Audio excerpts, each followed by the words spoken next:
Agradezco la invitación, por supuesto, que me han hecho. Me parece que es bien trascendente internacionalizar la reflexión de lo que ha ido ocurriendo en nuestros países. Eh, yo partiría diciendo algo así como que en Chile no se vive un estallido, ¿ya? Lo que hubo en Chile es un estallido de violaciones a los derechos humanos en el marco de un proceso de rebelión social que tiene sus diversas motivaciones, que no las voy a profundizar desde mi perspectiva, pero eh, creo que son como tres dimensiones importantes de abordar respecto a las posibles motivaciones. Una de ellas tiene directa relación con los derechos económicos, sociales, culturales y ambientales que venían siendo vulnerados de distintas maneras y en distintos lugares del país. En Chile se acuñó un concepto bien discutido y opinado: existían zonas de sacrificio, es decir, el modelo de desarrollo generaba algunos vertederos, basureros de la contaminación, y con el respeto de las personas, el basurero de gente que era excluida de la posibilidad de gozar de ese desarrollo porque las inversiones señaladas admitían que en esos territorios pudiese existir eso. Las llamadas zonas de sacrificio jugaron un rol importante en los procesos de articulación y movilización social previa, los años previos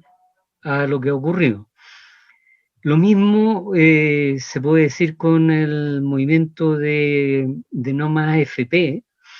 que fue un movimiento, o que es un movimiento muy importante, que movilizó más de 1 millón de personas en las calles, pidiendo el fin a la capitalización individual para la jubilación, que es como una especie de ahorro forzoso, pidiendo la generación de un sistema previsional solidario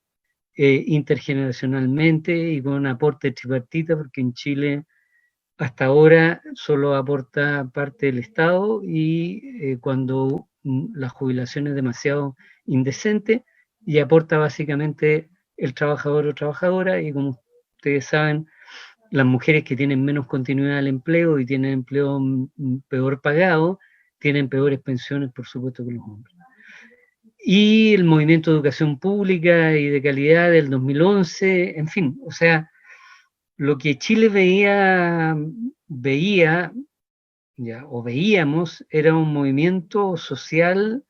de un profundo malestar y de rechazo a las formas en que el crecimiento económico estaba tomando, y en concreto a la distribución de esa renta que concentraba cada vez más en el 1% más rico de la población esos ingresos. Junto con estas vulneraciones a los derechos económicos, sociales y colectivos, para no hacer un detallado, pero en la salud pública son millones las personas que esperan en lista el poder ser atendidas en el sistema público. El sistema público tiene más de 13 millones de afiliados, pero que son los que más se enferman, porque el sistema privado de salud, que cobra carísimo, solo acepta a un grupo etario de población, y por lo tanto el sistema público atiende mujeres en embarazo, personas adultas mayores, que son las que más se enferman, eh, personas con enfermedades prevalentes, etc. Un desastre. Entonces, la situación, que esto venía siendo documentado por el Instituto Nacional de Derechos Humanos y por muchas organizaciones que estudian este tipo de temas, venían siendo documentadas como vulneración a los derechos económicos, sociales y culturales y ambientales. La segunda dimensión era la situación de los derechos civiles y políticos, que venían preocupando también producto del debilitamiento de la participación en los eventos electorales, con un ausentismo sobre el 50%, incluidas las elecciones presidenciales, para no hablar de las municipales, etcétera. Por lo tanto, un desapego con el mecanismo del voto universal, y como alguien decía, el desapego al voto pareciera ser que es una extensión en América Latina por parte además de los jóvenes, que no significa que no tengan una opinión política, y también había un debilitamiento de la democracia en el sentido de la incredulidad de las instituciones democráticas, fruto de algunas falta de investigación, de delitos cometidos por altos empresarios.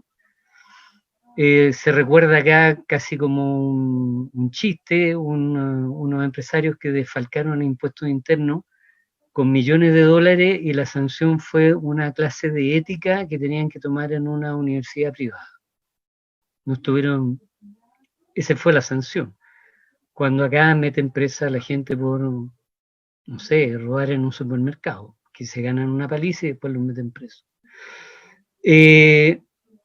Entonces hay un debilitamiento también del ejercicio de los derechos civiles y políticos, y por otra parte que agrava la situación y que creo que en ese sentido fragiliza la democracia y abre esta rebelión social, es que la desconfianza radical de la población en instituciones que son trascendentes, incluso en la Constitución del Estado de Chile en el siglo XIX, producto de la corrupción, se hizo, digamos, casi natural. El ejército de Chile se vio involucrado en que oficiales, suboficiales, estafaron con fondos, digamos, los reservados del cobre, con plata, estafaron por millones de dólares, y los descubrieron porque había un cabo que iba a jugar a un casino millones de pesos, ¿ya? Que se gastó $1 millón en el casino, y por ahí comenzó la madeja, y al final había una red de corrupción dentro del ejército. Esta investigación posteriormente la siguió una jueza que ahora tiene como imputado a 3 comandantes en jefes del ejército que se dedicaban a abusar de los privilegios del cargo y a usar platas de viaje al exterior que no hacían o que hacían con familia. En fin, no voy a relatar todo eso. Pero hay una crisis moral, ¿ya?, de instituciones fundantes, y la Iglesia chilena, incluida, y aquí me perdona el rector Ponce, incluidos los jesuitas, todas las congregaciones involucradas en abusos sexuales de menores. La Iglesia y el Ejército eran parte de la tradición constitutiva de este Estado, como ustedes saben, en general en América Latina. Y después, bueno, corrupción en la Marina, corrupción en Carabineros, después me voy a referir a eso, y instituciones importantes, ¿ya?, cayeron en el desprestigio, y por lo tanto la inoperancia para poder imponer algún proyecto político, o digamos ganar a la población, hegemonizar un proyecto político, y el descrédito de la clase política y el Congreso acusados de constante corrupción por parte de las empresas y lobby para el financiamiento de campañas políticas, etc. Por lo tanto, el debilitamiento del ejercicio de los derechos civiles y políticos y el debilitamiento de la democracia marca un profundo raquitismo de la posibilidad de que los derechos fuesen garantizados y ejercidos por la población. En ese contexto se produce, ¿ya?, esta movilización social, popular, heterogénea, transversal, distintos sectores, sin partidos detrás, etc. Y voy a hacer solo un conteo de cifras para que ustedes entiendan la magnitud, ¿ya?, de las violaciones a los derechos humanos, y mis datos van a ser solo de octubre y noviembre, ¿ya?, porque esta rebelión se fue eclipsando hacia principios de enero y recuperó fuerza en marzo, y la pandemia, digámoslo, la ha dejado en un estado de menor dinamismo, aunque se recuperó en el primer aniversario del 18 de octubre. Y voy a dar esta cifra en consideración de que Ecuador tiene 17 millones de habitantes y Chile está en los 17 y tantos, llegando a los 18 millones, por lo tanto son cifras similares. que dice lo siguiente: las detenciones en 42 días, desde el 18 de octubre al 30 de noviembre, fueron 21.267, es decir, 506 detenciones diarias, en el contexto de manifestaciones sociales. Los heridos, de acuerdo a los datos del Ministerio de Salud, ¿ya?, en contexto de manifestaciones sociales heridos por agentes del Estado, fueron 11.179 en este mismo periodo, lo que implica 265 heridos diarios. En cuanto a las denuncias de tortura por querellas que interpuso el Instituto Nacional de Derechos Humanos a esa fecha, porque posteriormente fue incorporando nuevas querellas que no habían sido remitidas por el exceso de trabajo de los compañeros que ahí trabajan. En tortura habían 568 víctimas, que es un promedio de 3 al día, como querellas de acusaciones de esa existencia del delito. Y violencia sexual, entre desnudamientos, tocaciones, violaciones, etc., para los mismos 42 días hubo 135 denuncias, es decir, 3 al día. 6 muertos producto de la acción violenta en el estado de excepción por agentes estatales y 12 querellas por homicidio frustrado. Esa es la magnitud de la respuesta gubernamental vía estado de excepción, producto de la operatoria de las Fuerzas Armadas hasta el 27 de octubre, si no mal recuerdo, y posteriormente la acción sistemática de la policía uniformada llamada Carabineros, que entiendo que además ha entrenado bastante a la policía ecuatoriana históricamente. La tercera idea que quería colocar acá es qué reacción gubernamental y de otros poderes hubo en el transcurso de las violaciones a los derechos humanos que se extendieron hasta el 10 de marzo. Si es que no se han extendido, además, desde otras formas que no las tengo catastradas en este minuto. Primero, el gobierno declaró, cuando hubo esta ya expansión de la manifestación de protesta el 19 de octubre, el 20 de octubre, además de haberse decretado el estado de emergencia, el 19 en la madrugada, el 20 de octubre, el presidente de Chile, Sebastián Piñera, dijo algo así como: estamos en guerra contra un enemigo fuerte, poderoso e implacable que no respeta nada ni a nadie. O sea, bueno, y acusó a gente chavista de Venezuela, acusó a, ¿cómo se llama?, a partidos políticos, etc.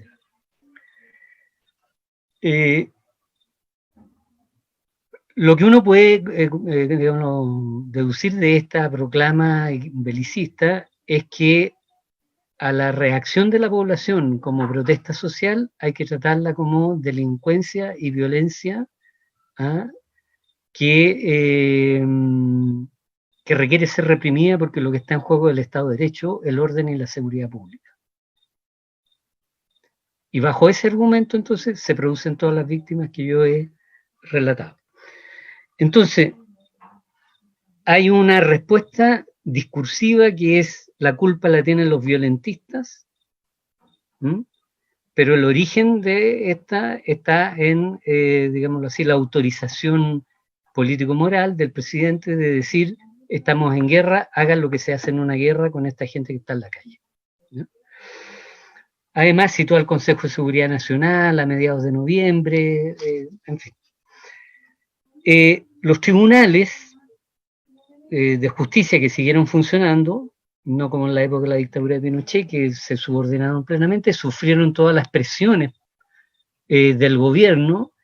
para que aquellos detenidos, que son cifras de 21.000 en los primeros 42 días, pero después siguieron deteniendo gente, quedara el máximo de gente posible ya en prisión preventiva como medida cautelar. vulnerando también el criterio de que la medida de prisión preventiva como medida cautelar es de última ratio, en tanto no se compruebe que las personas son culpables. Entonces, lo que hay es una, digámoslo así, una fuerte presión sobre un poder del Estado para generar un aleccionamiento a la población de qué es lo que le podía pasar si salía a protestar en la calle. La otra respuesta que puede ser interesante para este conversatorio es que la Contraloría, que es la que ¿cómo se llama?, controla la gestión de decisiones en la administración del Estado, también usó un mecanismo que ahora, recién el mes pasado, cristalizó en una citación a generales de carabineros por el uso indebido de los protocolos con los cuales tenían que operar para respetar las normas que el Estado de Chile se da en casos de represión y uso de armas letales, no letales, disolución de manifestaciones, etcétera, etcétera. Por supuesto que el gobierno reaccionó increpando al Contralor General, diciendo que esto no era viable, y el director general de Carabineros ha señalado de que él va a proteger a sus generales. El Senado de la República ha planteado de que, lo planteó también en este último mes, que se requiere una comisión de verdad y justicia, ahora, y de una política de reparaciones sobre las víctimas. ¿Ya? Los juicios sobre los violadores a los derechos humanos, ¿ya?, que son más de 1000 querellas las que existen en contra de violadores de derechos humanos, hay 63 procesos en marcha que involucran a muchos más de 63, ¿cómo se llama?, agentes estatales, pero serán, no quiero equivocarme, no hay más de 5 o 6 que hayan sido declarados culpables y que estén en cárcel. Sin embargo, los detenidos en manifestaciones, queda un número que aún es medio indeterminado, sobre 200 personas que están con cautelar de prisión preventiva, a pesar de que ya ha pasado un año que han estado con la pandemia dentro de las cárceles. Y no, la Fiscalía no dan su brazo a torcer, y el gobierno tampoco, respecto de tomar medidas más humanitarias que permitan pasar a esa gente que no se le ha comprobado su participación en los hechos, con su familia o en las casas. Es importante también decir de que hace poco, porque la violencia de esos primeros días destruyó varias estaciones de los metros, pero se suponía que los metros, de acuerdo a la acusación del gobierno, las estaciones de metro, habían sido una acción articulada por, ¿cómo se llama?, grupos anarco, comunistas, chavistas, etcétera. Pero ninguna de las investigaciones hasta el día de hoy ha logrado dar con un culpable de la quema de las estaciones. Y hace una semana y media atrás, 2 personas que estaban en la cárcel desde el 19 de octubre tuvieron que ser liberadas porque habían falsificado las pruebas, ¿ya?, y no era suficiente como para probar de que esas 2 personas, un hijo con su padre, hayan estado involucrados en el hecho. Y ahí se supo entonces que las cámaras, además del metro, fueron apagadas previo al hecho desde la matriz central del Metro de Santiago. Y esto es interesante a propósito de lo que decía una de las primeras expositoras, porque los aparatos de inteligencia de la policía han estado involucrados en la represión al pueblo mapuche con montajes de pruebas que después se han descubierto que han sido montajes para meter preso a dirigentes y líderes mapuches. Como así también el montaje, que además hoy día se conmemora un aniversario más de el asesinato de un comunero, Camilo Catrillanca, que fue baleado por Carabineros y que se montó un cuento para intentar decir de que él se había opuesto armadamente a este crimen, o sea, a la detención, y se cometió este crimen. Entonces, los aparatos de inteligencia bajo el descontrol del poder civil son capaces de cualquier cosa y la población sospecha de que muchas de las acciones violentas que se producen son orquestadas por la mano mora de los aparatos de inteligencia policial. Una cuarta cosa que quería decir es el tema de la reacción de la sociedad civil, que creo que el rector Fernando Ponce ha sido, como se llama, súper claro. En Chile ha ocurrido lo mismo. Ha habido una reacción de una poderosa sociedad civil que en distintas áreas tuvo la cualidad de, en algunos casos, proteger, en otros casos, denunciar y en otros casos, prevenir, ¿ya?, el que ocurrieran nuevas o mayores violaciones a los derechos humanos. Voy a nombrar, hubo más de 13 brigadas de salud actuando en el centro de Santiago, ya hasta el mes de marzo. Puros voluntarios, ¿ya?, profesionales y estudiantes de las áreas de salud, ¿ya? Hay como tabulaciones de la cantidad de gente que atendieron, pero tuvieron una labor fundamental y muy importante. La Universidad de Chile, que está en el epicentro de la plaza llamada Dignidad y en la Plaza Italia, que se conoce, reaccionó el mismo día en la madrugada, del 18 al 19, los estudiantes de la universidad con un grupo de 4 profesores y generaron una, que le llamaron inicialmente los piquetes jurídicos, pero organizaron una red de 500 estudiantes y profesores que se movilizaron a todas las comisarías de Santiago para constatar la situación de los detenidos. Y ese trabajo duró y dura hasta ahora, que la universidad lo institucionalizó como una experiencia de trabajo en la promoción y defensa de derechos humanos. En esto participó también la Universidad Jesuita Alberto Hurtado, con una también colaboración importante y significativa en estas áreas, como en la sistematización de las denuncias. Hubo una red de medios de comunicación por las redes sociales que fueron fundamentales en la denuncia de casos de represión,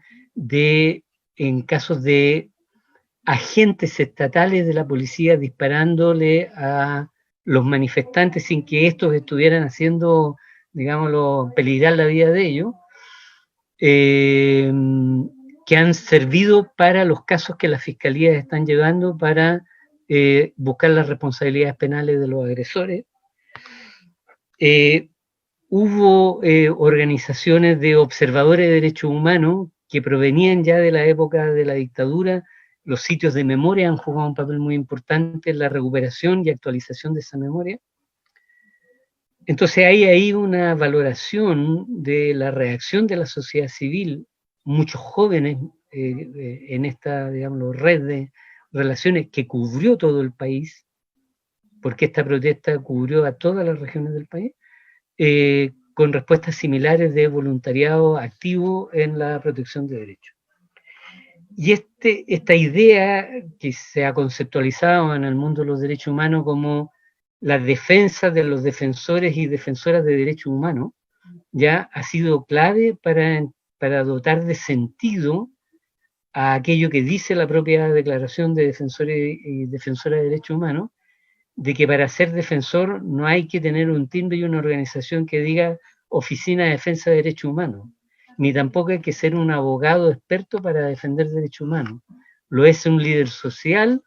lo es un Byron como el que hablaba en el video, que ponen su cuerpo y su idea y su conocimiento en la protección de los derechos de otras personas. Y esa actividad debe ser protegida por los estados, que a su vez está Ecuador y Chile, quienes firmaron la declaración sobre defensores y defensoras de derechos humanos. Creo que es una guía súper potente para proteger a los medioambientalistas, para proteger a muchas personas que observan las funciones policiales en nuestros países y la descarada represión que desarrollan sobre manifestaciones. Y por último quiero decir que hay un conjunto de temas que quería darle más para la reflexión, pero solo los voy a enumerar por si en alguna otra oportunidad nos juntamos y podemos, digamos, reflexionar sobre esto. Uno, que yo creo que estas experiencias nuestras han demostrado que los derechos humanos tienen que ser tomados como en su carácter histórico, es decir, que son productos de la construcción, ¿ya?, que desarrollan las sociedades, y en este caso el conjunto de los estados nacionales, pero que pueden ir mejorando como pueden ir empeorando. El carácter histórico le hace sentido no solo en la idea de que los derechos humanos antes habían pocos derechos reconocidos y ahora hay muchos más derechos reconocidos, sino que también hace a que los derechos humanos pueden sufrir una ola ya de, ¿cómo se llama?, de repliegue en el cumplimiento de estos, que afecta la calidad de vida de la población y afecta a las instituciones democráticas. Y eso lo relaciona con una cosa que es súper sustantiva de lo que hemos estado hablando. No hay derechos humanos sin sujetos sociales que luchen por ellos. Esto es clave. O sea, los derechos humanos son gestas épicas de las poblaciones. Y sin esos sujetos no vamos a tener garantía de que se protejan los derechos humanos, como lo está demostrando la reacción de la sociedad civil. Y eso se relaciona entonces con los proyectos de autonomía, los proyectos de libertad y los proyectos de igualdad, que mueven a los defensores, a las defensoras, a las declaraciones y convenciones de Naciones Unidas. Por lo tanto, y aquí no es como diríamos coloquialmente un palo para nadie, o sea, un golpe, no es solo una actividad de los abogados, que es como la idea que la población en general cree que son los derechos humanos, que es donde habrá un abogado para que me defienda porque me pegaron, me torturaron. Como también decía Berenice, los derechos humanos se han comprobado que son irrenunciables, se ha comprobado que son integrales, ¿ya?, y que son todos equivalentes en su valor, ¿ya? El otro tema que me parece que es importante conversar después es el rol emancipador que tienen los derechos humanos, en el sentido de que los derechos humanos han dejado de ser derechos individuales en la idea solo de la cultura liberal, sino que también han ido incluyendo derechos colectivos, y eso hace que sea importante poner en la conversación si nuestras democracias son solo el derecho a voto o son democracias sustantivas que requieren efectivamente de procesar la participación de los colectivos y la participación directa de la población en la toma de decisiones. Lo tercero que sería interesante discutir es el socavamiento por los discursos de odio y por los discursos, digámoslo, ultraderechistas, ya, del valor que tiene en la convivencia humana los derechos humanos. Por suerte ha perdido Trump, pero Trump yo creo que ha sido una de las figuras estelares, junto con George Bush cuando declaró, generó Guantánamo y declaró la guerra planetaria universal a todos los que no estaban con Estados Unidos. Creo que tenemos un ciclo de digámoslo, ideológico de hermanos de la población, marcar como bandera de los violentistas, los terroristas, etc. Creo que ese punto también es muy importante de considerarlo. Otro es el rol de las instituciones nacionales de derechos humanos. Por experiencia propia, yo fui despedido del Instituto Nacional de Derechos Humanos después de elaborar el informe 2019 por discrepancias con el director del instituto, que es un militante demócrata cristiano, que no compartíamos los criterios como estaba caracterizándose estos datos que estoy entregando, y la conducta que había que tener respecto del gobierno. Y el Instituto Nacional de Derechos Humanos tiene un problema con los principios de París. Y yo creo que aquí hay una discusión continental que algo me parece que decía, no me acuerdo si el rector, pero tenemos que consolidar organizaciones autónomas, independientes, con un papel importante en la sociedad civil, como contralor de las acciones de protección de los derechos humanos. Si no, va a ser una pura arquitectura estatal que va a responder a la voluntad del más poderoso.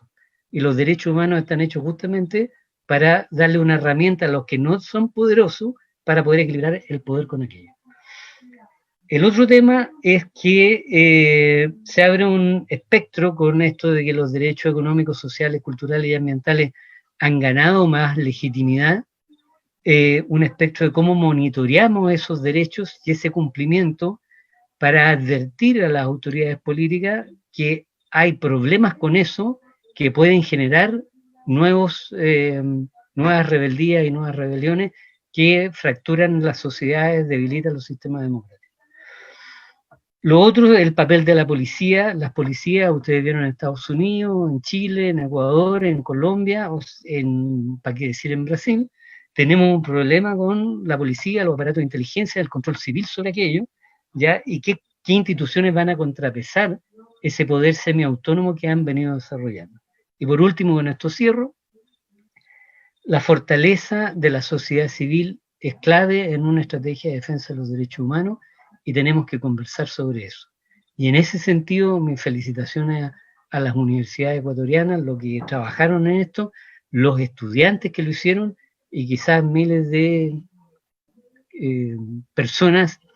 que sin conocerla también reaccionaron como aquello que contaba el rector, llevando comida para que pudieran alimentarse los manifestantes pacíficos que querían cambiar las condiciones de vida que tenían.